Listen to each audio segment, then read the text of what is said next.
인도에 진출하셨잖아요. 인도는 어떻습니까? 크로스 코믹스. 크로스 코믹스 이제 저희가 3년 전에 네. 이제 시작을 해서 이제 한 2년 전에 런칭을 했고 네. 인도 최초의 이제 이 웹툰 플랫폼으로 네. 지금 운영을 하고 있는데 네. 인도도 이제 보니까 만화에 대한 어떤 그 수요가 이제 아직 한국에 비해서는 좀 많이 적은 그런. 그러니까 이제 원래 상황이라서 만화를 보는 문화가 저변이 확 잘 없더라고요. 없었죠. 없고 아이고. 만화라고 하면 코믹이라는 단어를 쓰면 이제 아이들이 아. 교육용으로 보는 그런 그래서 신화 이런 것들 전설 이런 것들 위주로 이제 아이들 특히 이제 문맹률이 높은 나라이기 때문에 그림으로 그런 이제 용도였는데 그러다 보니까 이제 성인들이 보는 일반인들이 보는 그런 만화가 없더라고요. 그래서 저는 아 이게 되겠구나 될 수 있겠구나라는 생각에 이제 시작을 했고 반응은 굉장히 좋습니다.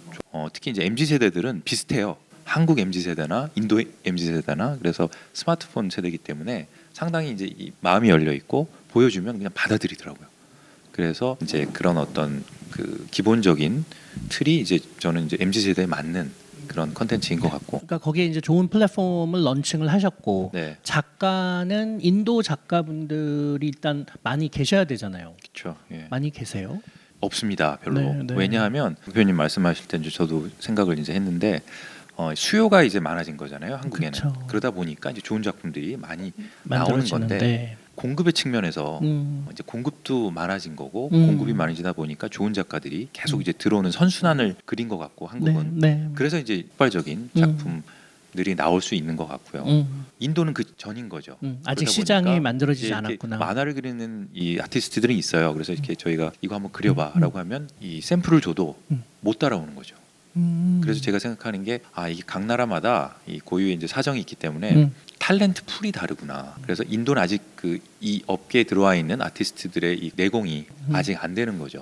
좋은 걸 줘도 실행이 안 돼요. 한국도 이제 그런 어떤 시기를 거쳤고 지금 이제 그럼요. 올라왔기 그럼요. 때문에 그래서 네. 한 나라에 어떤 탤런트 풀이 있다고 하면 그 탤런트들이 어느 섹터로 들어가냐가 정말 중요하겠다. 네. 이런 생각을 이제 하고 있고 그게 이제 전반적으로 K-팝도 그렇고 뭐 K-드라마, K-무비가 이제 이런 어떤 비슷한 맥락에서 이해가 되더라고요. 그래서 그러면 인도는 아직은 크리에이터들이 존중을 받고 또 그 경제적으로 좋은 어떤 위치에 있지는 않거든요. 네. 그러다 보니까 좋은 또 이제 지적 능력과 이제 감수성이 풍부한 이 자질이 있는 젊은 사람들이 네. 엔지니어가 되고 공무원이 되는 나라지 그렇겠죠. 아직은 크리에이터를 이제 꿈꾸지 못하는 그런 상황이라고 보시면 됩니다. 당연히 이제 한국 작품들이 크로스 코믹스에 많이 이제 올라가 있을 텐데 한국에서의 작품에 대한 반응하고 인도 분들의 반응은 어떤 점이 유사하고 어떤 점이 다릅니까? 일단 대부분의 경우 비슷하고요. 우리가 무슨 좋아하면 말씀이냐면, 인도 분들도 좋아하세요? 웬만하면 여기서 인기 있는 게 저쪽에도 인기 있고요. 보편적이구나. 네. 근데 이제 그런 예외들은 있더라고요. 예를 들어서 판타지 장르에 대해서는 아직 인도는 사회 전반적으로 그런 네. 판타지를 아직은 이렇게 접하지 못하고 있기 때문에 네. 작품 수도 별로 없고 네. 그렇기 때문에 이제 좀 너무 많이 생각해야 되고 지금 현실과 좀 많이 동떨어진 얘기를 하면 이제 안 와닿는 거죠. 아, 그래서, 진짜요? 판타지 같은 경우는 조금 힘들어하고요. 조금. 그렇구나. 그다음에 이제 많이 좀 생각해야 되는 거 이런 장르들은 좀 작품들은 조금 반응이 좀 떨어지고요. 그래서 우리랑 생각하는 방식이 또 좀 다를 수 있으니까. 네네. 근데 대체적으로 잘 되는 작품들이 여기서 잘 되는 작품들이 인도에서 지금 잘 되고 있는 작품이 뭡니까? 그래서 산의 맞선입니다. 산의 맞선이요? 산의 맞선 1위 산의 맞선이 1위고. 네. 드라마가 이제 얼마 전에 이제 넷플릭스 인도도 이제 넷플릭스가 있는 나라니까 이제 마케팅을 하고 하니까 네. 많이 올라가더라고요. 네. 그래서 결제는 거의 20배 정도. 20배요. 와. 예. 인도 사람들이 이제 보기 시작하면은 걷잡을 수 없게 엄청난 큰 시장이 될 거 아닙니까? 예, 이제 지금 인구는 14억 명이고 네. 게다가 이제 중국보다 훨씬 성장률이 높아요. 인구 성장률이. 그래서 1.1% 성장하거든요. 그럼 1,500만 명이 매해 늘어나는 그런 나라여서 앞으로 뭐 무궁무진하죠. 네. 그러니까 인도 얘기만 해도 입가에 웃음이 네. 가득하십니다. 네. 단 이제 아직은 이제 구매력이 아직은 이제 떨어지기 때문에 한국의 장기적으로 보고 중장기적으로 하셔야죠. 봐야 될 것 같아요. 네. 플랫폼을 그렇게 개척해 주시는 건 사실 저희 이제 제작자나 창작자님들 입장에서는 너무 감사하죠. 환경적으로 봐서는 한국의 플랫폼이 사실은 해외에 직접 로컬 플랫폼이 아니라 한국 회사들이 직접 플랫폼을 구축한 게 저는 굉장히 크다고 생각을 하거든요. 그럼요. 왜냐하면 개중에는 로컬에서 우리가 플랫폼을 만들겠다. 한국 웹툰 서비스 좀 뭐 남미 같은 경우는 그런 제안을 들어오면 제가 단칼에 자르는 이유가 로컬 플랫폼은 사실은 조금 해보다가 안 되면 그냥 닫아버리거든요. 카카오 페이지나 네이버 웹툰 같은 경우도 거기에 지금이니까 되게 잘 돼서 행복해야지 처음에 그 각 나라에 진입해서 플랫폼 구축할 때는 저는 굉장히 어마어마한 투자를 했다고 생각을 하거든요. 근데 그거를 굉장히 그 중요한 부분인 것 같긴 해요. 저희가 직접 한국 플랫폼을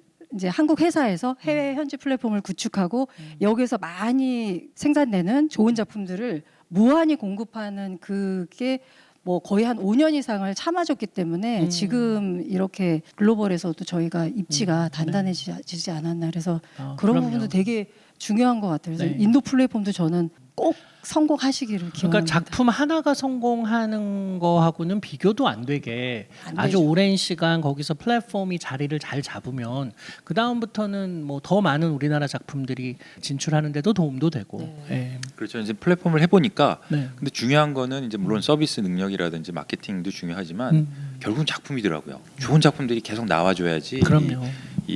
저 유저들이 음. 독자들이 계속 유입이 되고 또 이제 유입이 돼야지 또 결제도 되고 이런 어떤 선순환을 그리려면 계속 좋은 작품들이 이제 들어와야 되는 게 가장 중요하더라고요. 그래서 기본으로 돌아가야 된다. 기초적으로 좋은 작품들을 계속 소싱할 수 있는 능력이 이제 플랫폼 입장에서는 중요하고 또 한국에서 그런 작품들이 계속 나와줘야지 이런 해외에 있는 그 한국 플랫폼들도 그 사업을 성장시킬 수 있을 것 같고. 그렇다면 예를 들어서 일본의 무슨 피코마가 예를 들어서 뭐 있다 그러면은 네. 그게 우리나라 작가의 작품이 네. 일본 시장에 진출하는데 훨씬 더 유리한 환경일 거 아니에요. 거의 한국 만화가 일본에 출판되는 경우는 극히 드물고 이제 일본에서 취했던 방식은 이제 그런 한국 작가들이 출판 만화 시대에 일본 잡지에 연재해서 성공한 작가님들이 꽤 계세요. 뭐 박성호 작가님 흑신도 그렇고 양경일 작가님 신 암행어사 같은 경우는 다 이제 애니메이션까지 나온 작품인데 스토리에 대해서는 사실은 본인들이 최강국이다라고 생각하니까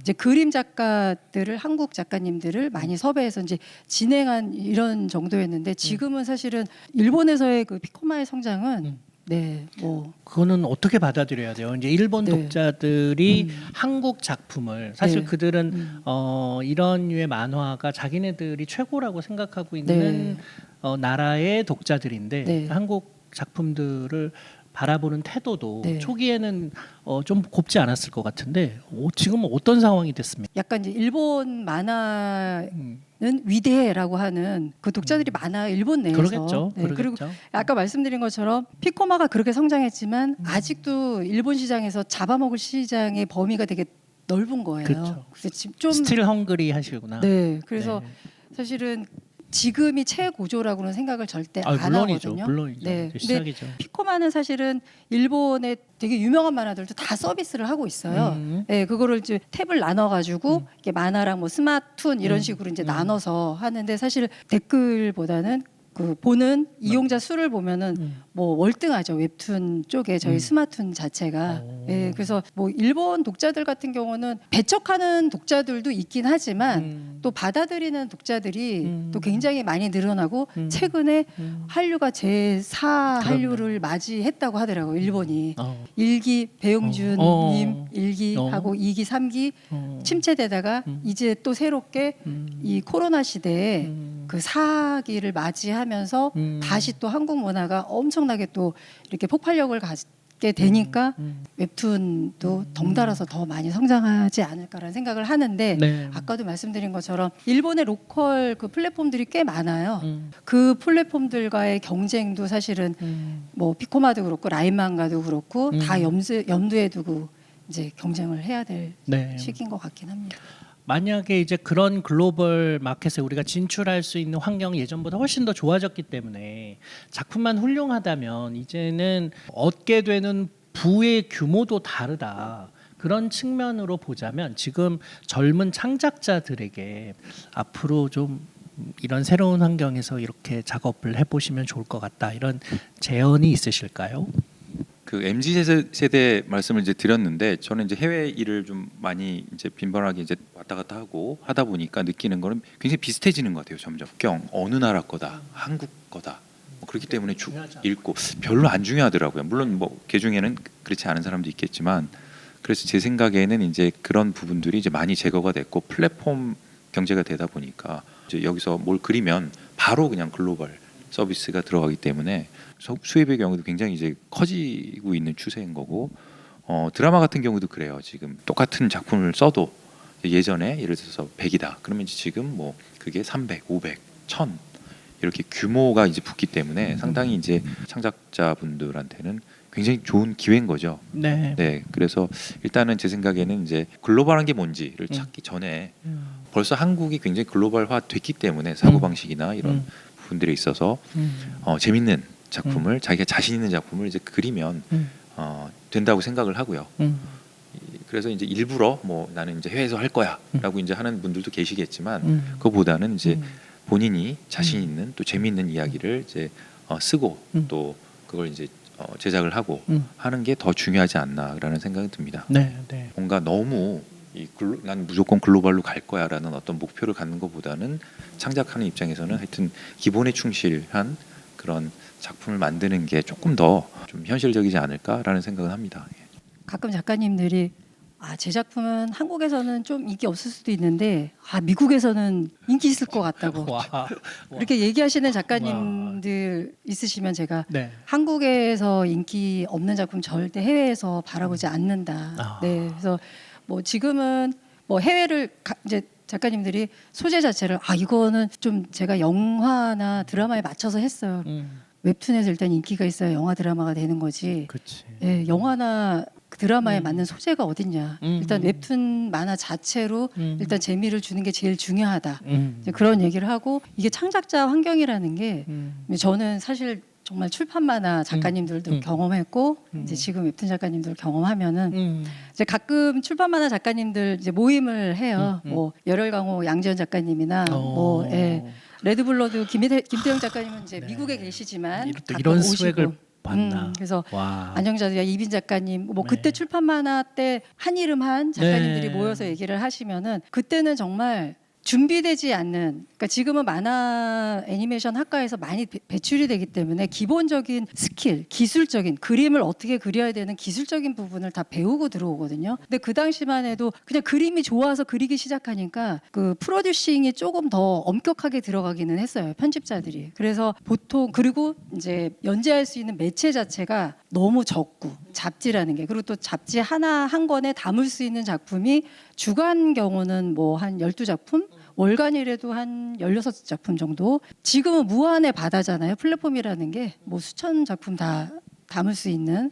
그러니까 그 시절의 작가님들은 그래서 이제 최소 6개월에서 1년을 준비를 하는데, 그것도 연재가 돼야 이제 고려가 들어가는 거야. 네, 그러니까 너무 지금 생각하면은 세이브하는 기간으로 생각하고 작품이 좀 들어왔을 때 고려도 좀 지급하면 좋았을 텐데라는 지금은 무조건 고려 지급을 하고 안정적으로 일단은 그 창작을 하실 수 있게 창작지원금을 초기에 지원하는 경우도 되게 많거든요. 그래서 그런지 그 작가님들이 한번 데뷔를 하면은 아시겠지만 뭐 열혈강호는 그 전에 이제 저랑 외로운 공객이라는 이제 5권짜리 작품을 하시면서 내공을 쌓고 열혈강호를 준비해서 지금 한 80몇 권 나오고 있는 겁니다. 네. 그러니까 또 다른 작가님들도 역시 그 시대에 이제 데뷔했던 작가님들은 차기작들이 계속 본인의 라인업들이 많아요. 사실 통계적으로 최근에 이제 저희 웹툰 작가님들이 본인의 작품을 하고 차기작까지 하는 퍼센트가 몇 프로일까? 몇 프로 될 것 같으세요, 교수님? 진짜 그냥 별로 많지 않을 거라고 저는 생각했어요. 네, 20% 미만이에요. 네. 그러니까 10분 중에 2분도 정도구나. 다음 차기작을 못 하는 거예요. 그러니까 그게 여러 가지 저는 왜 그런 거예요? 요인이 있을 것 같은데 또 초반에 많은 거를 이제 경제적으로 누리셨고 얻게 되니까. 근데 사실 지금도 뭐 이렇게 기사화 돼가지고 1년에 뭐 연봉이 얼마 이렇게 뜨는 작가님들은 상이 정말 1%도 안 되는 작가님들이 그러겠죠. 그만큼 활동하는 작가님들이 너무 많은 거예요. 작가님들이 스스로 이게 환경은 좋아졌지만 작품을 좋은 작품을 내지 않으면 두 번은 없다라는 거를 조금 많이 이렇게 실감을 하셨으면 좋겠는데 이제 또 하나는 이 웹툰 작가로 안 해도 지금은 작업이 많이 애니메이션 회사처럼 그 웹툰 스튜디오가 분업화가 시스템이 잘 돼 있잖아요. 나는 그림 못 그려 콘티는 잘해. 나 콘티 작가 할 거야. 나는 선화만 할 거야. 나는 채색만 할 거야. 그러니까 좀 나갈 수 있는 그 작가님들의 영역 자체가 넓어지니까 차기작에 대해서 막 갈증하면서 예, 그런 간절함이 조금 덜한 부분은 사실 이제 편집자 입장에서는 좀 아쉽기도 하고요. 편집자 입장에서 제일 아쉬운 거는 이제는 편집자라는 말이 없어지고 다 그냥 PD. 기획 편집자라는 말이 참 좋았던 것 같은데 PD도 어차피 뭐 프로듀서긴 하지만 같이 공존한 단어였으면 얼마나 좋았을까라는 네. 생각이 좀 들긴 하죠.